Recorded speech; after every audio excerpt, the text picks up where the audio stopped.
नाग नागिन महादेव शिव को ही अपना आराध्य मानते हैं। ऐसे में इनके पास बहुत सी शक्तियां होती है जिससे ये किसी की भी जान ले सकते हैं। दोस्तों, ये अपनी शक्तियों का प्रयोग तभी करते हैं जब कोई इन्हें नुकसान पहुंचाना चाहता हो, इन पर हमला करना चाहता हो या फिर इन्हें मारना चाहता हो। ऐसे में आपने नाग नागिन की प्रेम की कहानियां भी सुनी होगी कि इनका प्रेम कितना अटूट होता है। ऐसे में अगर इनमें से कोई एक को मारकर जुदा कर देता है तो इनके गुस्से का कहर बहुत ही भयानक होता है। तो दोस्तों, कुछ ऐसा ही हुआ बिहार के एक गांव में, जहां अपने नाग की हत्या का बदला लेने के लिए एक नागिन ने कर दी सारी हदें पार। ये घटना जानकर आपके भी रोंगटे खड़े हो जाएंगे।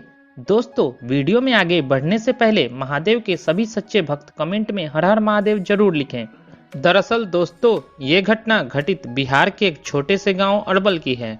दो दोस्त पंकज और कमलेश इसी गांव में रहते थे। वे दोनों एक गरीब परिवार से थे, इसलिए वे दोनों काम के सिलसिले में अक्सर दूसरे गांव जाया करते थे। जिस रास्ते से वो जाते थे वो रास्ता एक जंगल से होकर गुजरता था। उसी जंगल में रास्ते के करीब ही बरगद का एक विशाल पेड़ था। उसी बरगद के पेड़ पर इच्छाधारी नाग नागिन का जोड़ा रहा करता था। एक दिन की बात है, नागिन यूं ही जंगल में भ्रमण के लिए चली गई, लेकिन नाग वहीं पेड़ के नीचे सो रहा था। जब पंकज और कमलेश शाम को उसी रास्ते से अपने घर को आ रहे थे जहां वो बरगद का पेड़ था, उस समय वहां थोड़ा थोड़ा अंधेरा था। अचानक उन दोनों की नजर उस नाग पर पड़ गई। पैरों की आहट से नाग नींद से जाग जाता है और अपनी सुरक्षा के लिए अपना फन उठाकर फुफकारने मारने लगता है। नाग को इस तरह से देख वे दोनों डर जाते हैं। उन्होंने सोचा ये नाग हमें जरूर डस लेगा, इसलिए उन दोनों ने पास में पड़े एक बड़े डंडे को उठाया और उस नाग को डंडे से पीटकर मार डाला और उसे उठाकर उसी पेड़ पर लटका दिया। और यही उन दोनों की सबसे बड़ी गलती थी।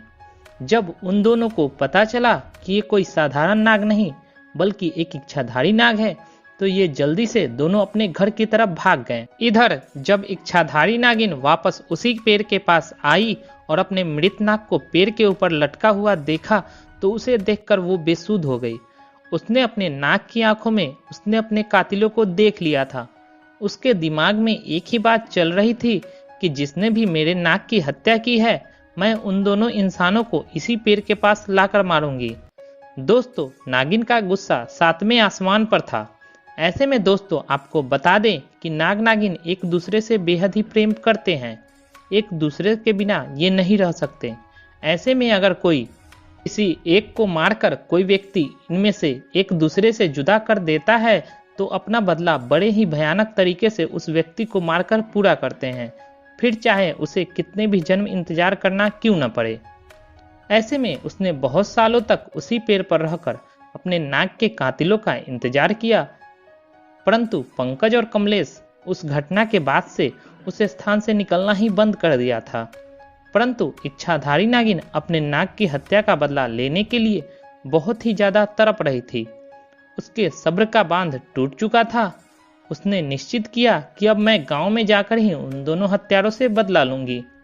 उसने एक बहुत ही सुंदर कन्या का रूप बनाया और वेश बदलकर उसी गांव में जा पहुंची जहां पंकज और कमलेश रहा करते थे। उसने पूरे गांव में नाग की आंखों में देखे उन कातिलों को ढूंढना चाहा, पर वो कहीं नहीं मिले। परंतु शाम के समय पंकज और कमलेश जब काम करके घर लौट रहे थे तभी उन पर नागिन की नजर पड़ गई। उस समय उसने बहुत ही सुंदर लड़की का रूप धारण कर रखा था। ऐसे में वो पंकज और कमलेश को अपनी सुंदरता से लुभाने लगी। वे दोनों उसकी सुंदरता पर मोहित हो चुके थे। तभी उस लड़की ने कहा, आओ मैं तुम्हें स्वर्ग की सैर कराती हूँ। वे दोनों भी बेसुध हो चुके थे और उसके पीछे पीछे जाने लगे। उस लड़की की सुंदरता में वे इतने खो चुके थे कि उन्हें समझ नहीं आ रहा था कि वे उसी स्थान पर जा रहे हैं जहां पर उन दोनों ने नाग नागिन की हत्या की थी। अब वो इच्छाधारी नागिन उन दोनों को लेकर उसी पेड़ के पास आ गए और अपना भयंकर विशाल रूप उन दोनों को दिखाया, जिसे देख उन दोनों के होश उड़ गए। डर के मारे दोनों कांपने लगे। नाग नागिन ने दोनों को डस डस कर उसी पेड़ के पास मार दिया और पुनः उसी पेड़ के पास रहने लगी। दोस्तों, आप भी इस बात का विशेष ध्यान रखिए कि किसी भी प्रकार से जाने में हो या अनजाने में आप किसी भी सांप या नाग नागिन को चोट ना पहुंचाएं, क्योंकि हमारी एक गलती हमारे ऊपर बहुत भारी पड़ सकती है। नाग हो या नागिन, ये सभी महादेव शिव के गहने हैं। हमारा कार्य है कि जैसे हम महादेव की भक्ति करते हैं, ठीक उन्हीं के साथ ही हमें इनकी भी पूजा अर्चना करनी चाहिए, ना कि इन्हें चोट पहुंचानी चाहिए। दोस्तों, आपकी इस घटना के बारे में क्या राय है, हमें नीचे कमेंट बॉक्स में लिखकर जरूर बताइएगा। साथ ही महादेव के सच्चे भक्त कमेंट्स में हर हर महादेव लिखे बगैर मत जाइएगा। यदि ये वीडियो पसंद आई हो तो इसे एक लाइक करके दोस्तों, रिश्तेदारों के साथ ज़्यादा से ज़्यादा शेयर कीजिए। आगे भी इसी तरह की वीडियोस देखते रहने के लिए हमारे चैनल को सब्सक्राइब कर बेल आइकन प्रेस कर दीजिए, ताकि नई नई अपडेट्स वीडियो आपको मिलती रहे। तो मिलते हैं फ्रेंड्स एक नई वीडियो के साथ, तब तक के लिए धन्यवाद।